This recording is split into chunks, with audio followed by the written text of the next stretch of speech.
स्वाभिमानी शेतकरी संघटनेचा जयश्री मदन पाटील यांना पाठिंबा जाहीर करण्यात आलाय।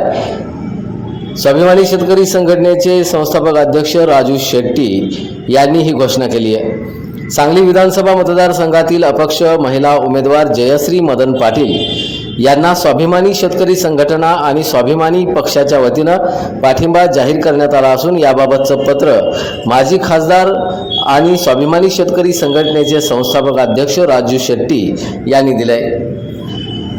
दरम्यान स्वाभिमानी शेतकरी संघटनेचे कार्यकर्ते आणि पदाधिकारी जयश्री मदन पाटील यांना निवडून आणण्यासाठी प्रयत्न करतील असं आश्वासनही राजू शेट्टी यांनी यावेळी बोलताना दिले।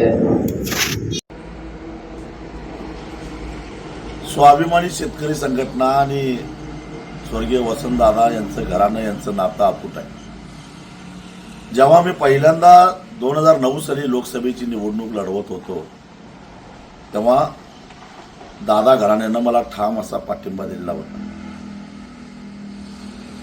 एक दिवस रात्री 12:30 वाजता स्वर्गीय मदन भाऊंचा मला फोन आला, शेट्टी साहेब चिंता नका करू, आम्ही ताकदीनं तुम्हाला मदत करू। मला आश्चर्याचा धक्का बसला।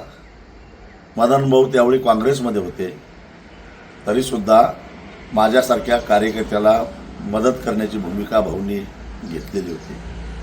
आज मदन भाऊ आपल्यामध्ये नाही आहेत, पण त्यांच्या पत्नी जयश्रीताई एकाकीपणानं सांगली विधानसभा मतदारसंघामध्ये निवडणूक लढवत आहेत। माझी सांगली जिल्ह्यातल्या विशेषतः सांगली विधानसभा मतदारसंघातल्या शेतकऱ्यांना कळकळीची विनंती आहे, स्वाभिमानीचा आवाज लोकसभेमध्ये बुलंद करण्यासाठी मदन भाऊंनी कष्ट केलेले होते। प्रतीकदादांनी मी दिल्लीत असताना मंत्री असूनही मला फार मदत केली होती, त्याची परतफेड करण्याची वेळ आलेली आहे। तेव्हा जयश्रीताईंना प्रचंड बहुमतानं हिरा या चिन्हावर बटन दाबून विजयी करा, एवढीच माझी कळकळीची विनंती आहे।